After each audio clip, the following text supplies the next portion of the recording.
Hi ladies and gents. Today we're going to do a wellness check of sorts on pop group Fifth Harmony's one-time members. Now if you haven't already, go ahead and hit the subscribe button and get ready to take a closer look. The date is a standout in harmonizers' minds everywhere. March 2018. Pop group Fifth Harmony, formed through their time on reality TV show X Factor, announced that they were going on hiatus for its members to pursue solo careers. Now the 1-year mark is approaching, and the journey's been an interesting one for the ladies. I'm sure you all remember the first shoe having dropped in winter 2016, when Camila Cabello made her exit from the group amidst a sea of rumors and assumptions by the public, as well as the remaining ladies in the group issuing a statement that they found out about Cabello's departure via her representatives. So much for 2 weeks' notice. Now, I think it's safe to say that while fans were sad, many had their chair pulled up, a bowl of popcorn in hand, and watched in hopes of seeing the drama unfold. In reality, the ladies handled the controversy in a classy manner. Now, don't get it twisted. There was shade thrown for the surprise that was tossed in the direction of the 4 remaining members, even if it was minimal shade.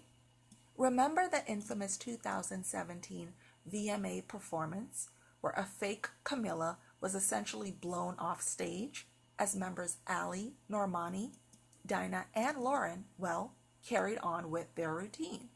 They were letting the world know that one person wasn't about to stop the show. Now Camila did her minimal shade throwing as well. We'll call it shade thrown on her behalf. At the 2018 MTV VMAs, when comedian Tiffany Haddish, while presenting the award for Best Hip Hop Video, applauded Camila for her many nominations. And she also wanted to say hello to those watching from home, namely Fifth Harmony. And what was Camila's response? Outrage? Maybe embarrassment?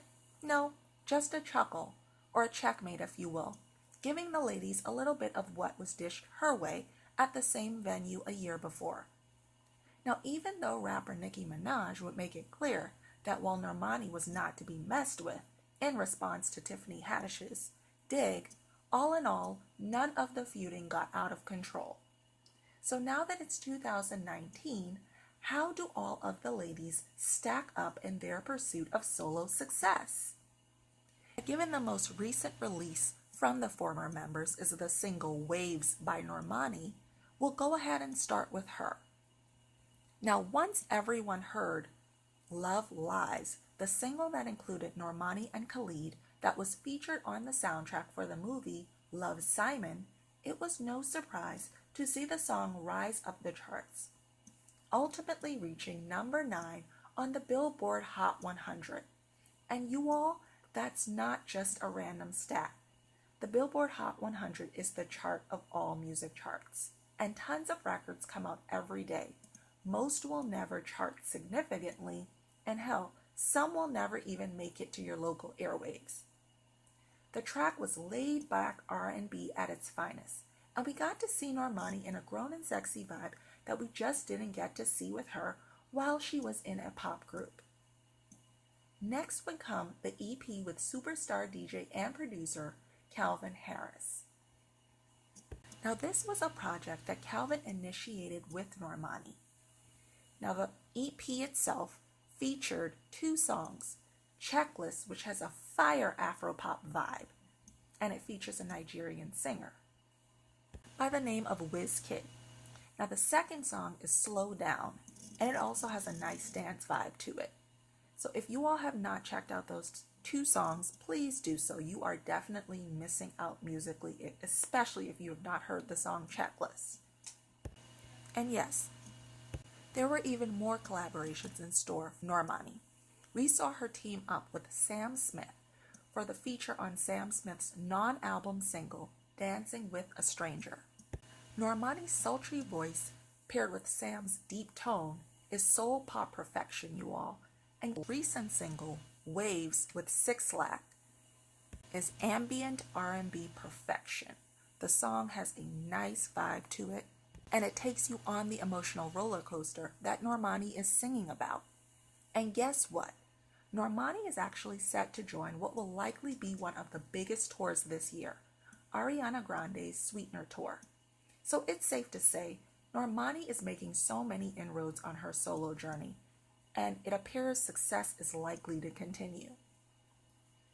Now, Lauren hit the ground running on her solo journey as the opening act for Halsey during the Latin American leg of the Hopeless Fountain Kingdom World Tour in June 2018. Now, Lauren performed self-written songs during the tour, and in October of 2018, she released her first single, Expectations. Now, this is a mid-tempo track that isn't buried in too much instrumentation, which is a good thing.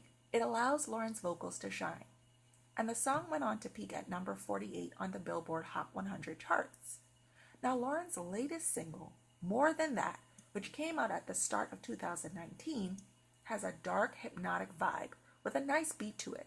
And once again, those vocals come through. And I take it some of you have checked out the video.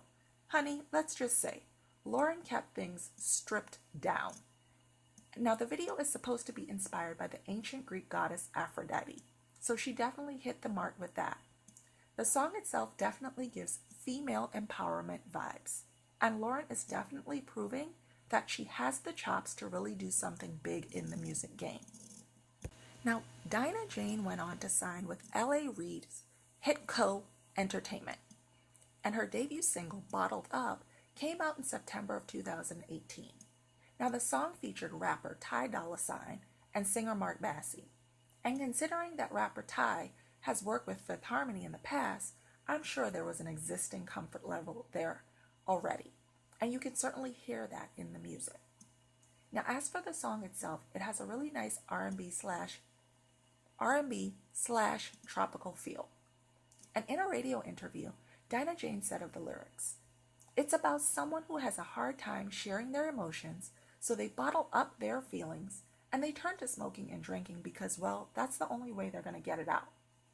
Now, the song peaked at number 17 on the Billboard US Pop Digital charts. You all that guide to downloads and streaming. So it will be interesting to see what Dinah follows this fun track up with. And I personally cannot wait because you all know Dinah has the ability to bring a dark, husky, powerful vibe to her vocals, and I cannot wait to hear more of that. Now, in 2018, Ali joined Crisscross Amsterdam and rapper Messia on the song Vámonos, a hot Spanish song. And she actually sang the song at the 2018 Alma Awards, which basically highlights American Latino achievements in the entertainment industry. Now, you all have to pull up Vámonos if you haven't already. The song is salsa, pop, tropical perfection. And even if you don't speak Spanish, the song is fire. Now, in early 2019, Ali released a single via Atlantic Records called Low Key featuring Tyga. Now, I'm just going to be blunt about it. Low Key is probably my least favorite of the ladies' post-group singles.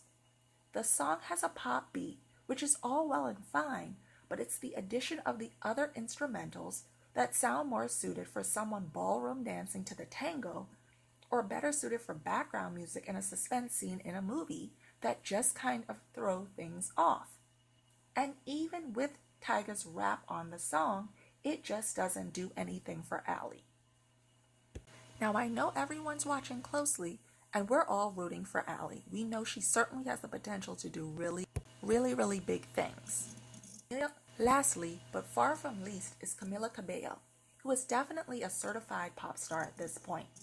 Now, very shortly after her departure from the group in December 2016, she was featured on the single Hey Ma with Pitbull and J Balvin for the Fate of the Furious soundtrack, with Spanish and English versions of the song being released in March and April of 2017. She was also featured on the Major Lazer hit with Travis Scott and Quavo, No Better. And then came the debut single from Camila's freshman album as a solo artist, The Hurting, The Healing, The Loving. Now, when that debut single came out, Crying in the Club, it was very well received by fans and critics. It had a nice tropical slash pop vibe with Camila's vocals really shining through.